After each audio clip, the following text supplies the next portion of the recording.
Welcome to Inner Peace Arts Unscripted. I'm your host, James Coleman. I write at innerpeacearts.wordpress.com. Check it out. I write on personal development, spirituality, and social change. This is episode 26. Today I'm going to start off talking a little bit about control and see where it takes us. Control is one of those things at the end of the day we all want. You think about a baby fresh out of the oven, as they say. They're looking to control their environment to get their needs. So this is a basic motivation that's inherent. Everybody has it. Everybody wants it. You can try and deny it if you like. But even in your, consensual non-consent, you are exercising your ability to control. So that is something fundamental to being a human. I would imagine any kind of animal or existence tries to exert control for itself according to its programming. Now, according to the programming of personhood, that's like, ages and volumes of material. So we're not even going to go there.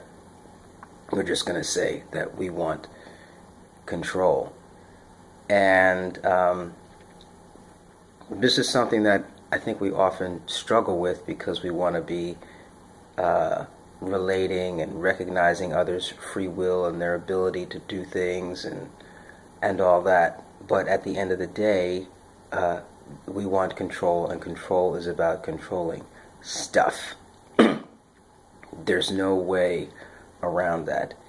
You want stuff, and it will take control primarily of others, at least having access to their production in order to get the things that you want. And this is, I find it a very touchy subject, right? Because we want to water it down and say influence and persuasion and words like that are kind of euphemistic, I think. Because when it comes down to it, you want to have access to your stuff, and you want to include care of others in that access, and maybe that's what those words are trying to do. They're trying to say this is control with inclusion of the other person. But where there's conflict with regard to that inclusion, that's a different story, and that's getting into the realm of agreement with others and what happens when others don't agree with you, who are controlling the stuff that you want or even controlling the stuff that you need. What do you do? And how does this control relate to spirituality in terms of, the feelings that are generated by spiritual activity? One of the problems, I think, in this culture is that those spiritual feelings are often disconnected from economic life. And those feelings are disconnected from control of stuff, right? Just because you had an experience of the divine doesn't give you any more control over things necessarily. It can give you more control over yourself because it changes your perspective, and then through that control you can control things. But it's no direct correlation between a spiritual experience and control of stuff. And so, part of what we want to do is to be able to control stuff around us to support those spiritual experiences so that they can continue out with ease instead of them being in conflict with the things we need to do in order to live a reasonably comfortable life, getting, food, clothing, shelter, companionship, etc. So that's where we're going with this notion of control. It's about stuff. It's always been about stuff. And that can be concerning, because we want to think, especially from a spiritual perspective, that we're less concerned with stuff than, say, non-spiritual people.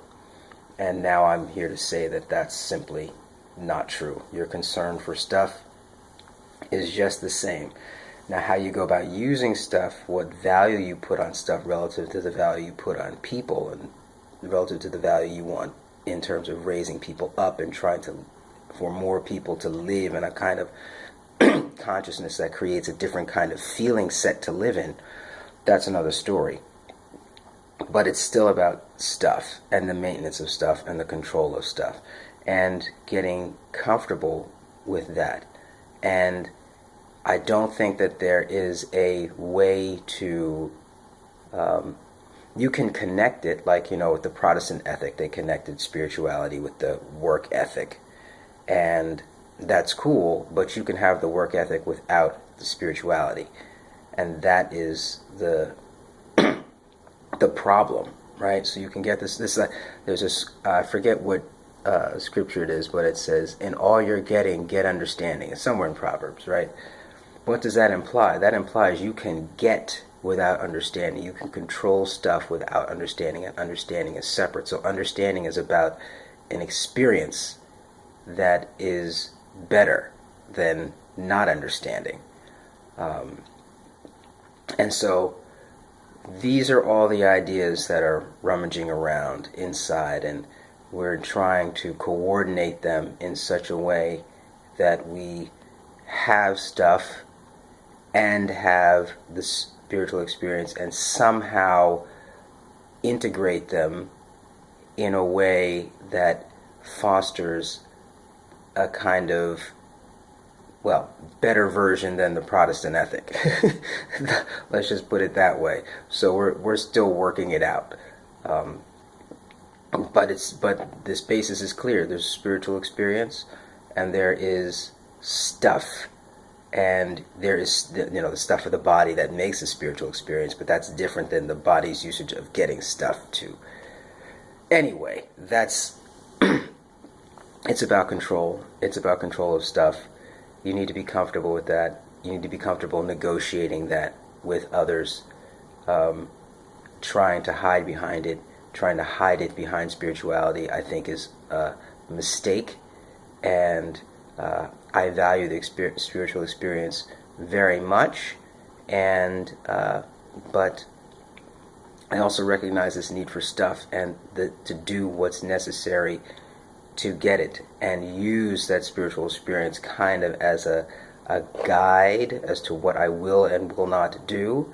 But they are distinct, and I think the connections that we make between them are connections we build inside of us, and the connections that we build inside of us are what makes a certain kind of community. So I think that's what we're trying to get at. That the connection you make between spirituality and stuff is what makes a community. That's that driver of social change I mentioned in a previous episode. So that's a little bit of working out about control and spirituality and its relationship to material. So I hope this got your juices flowing on how you're going to make these connections yourself. Once again, I'm James Coleman. This has been Inner Peace Arts Unscripted. Check me out on Facebook, Inner Peace Arts 1, Twitter, Inner Peace Arts 1, and innerpeacearts.wordpress.com. Write me at innerpeacearts@protonmail.com. Have a great day. Bye-bye.